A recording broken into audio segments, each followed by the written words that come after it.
अस्सलाम वालेकुम फ्रेंड्स। तो कैसे हैं आप सब? उम्मीद करते हैं आप सब ठीक होंगे। तो आज आपको लेकर चलते हैं दुबई का सबसे सस्ता और मशहूर बाज़ार, जहां पर आप बहुत ही कम कीमतों में बहुत ज़्यादा अशिया खरीद सकते हैं और बहुत कुछ खाने को ले सकते हैं। तो हमने भी बिल्कुल ऐसे ही किया। हम बाज़ार के एंटर होते ही हमें सबसे पहले दिखाई दिया तरबूज, जो पाकिस्तान में ज़्यादातर गर्मियों में पाया जाता है और दुबई में आपको 12 महीने खाने को मिल जाएगा। मैं तो बहुत मज़े से लेकर खा रहा हूँ। अगर आपका भी दिल कर रहा है मुझे देखो खाने का तो आ जाएं। मेरे अलावा दूसरी भी टीम मेरे साथ आई हुई है, जो हम सब मिलकर बहुत मज़े से तरबूज खा रहे हैं। इसके अलावा यहाँ पर ताज़ा सब्जियाँ, ताज़ा फ्रूट बहुत ही मुनासिब रेट पर लगाए हुए थे।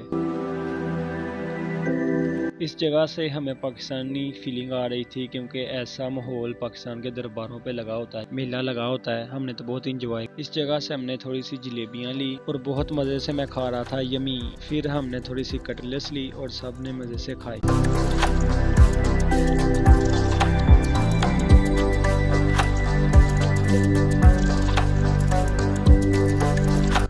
इसके बाद हमने स्कंजवी पीने का मशवरा किया।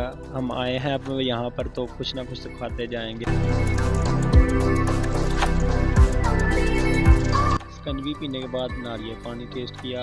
मेरा फर्स्ट टाइम था, बहुत खवास टेस्ट था। ये तो मुझे मटर लग रहे हैं। पाकिस्तान में तो मोटे मोटे और गोल गोल होते हैं, ये पता नहीं कैसे हैं।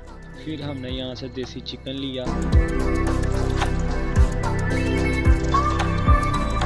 चिकन लेने के बाद हमने यहाँ से बॉडी बिस्तरा उठाया और हम चल पड़े अपनी गाड़ी की तरफ। वीडियो अच्छी लगी तो कमेंट में ज़रूर बताना और चैनल को सब्सक्राइब कर देना। Thank you for watching my video. Love you bro जानी।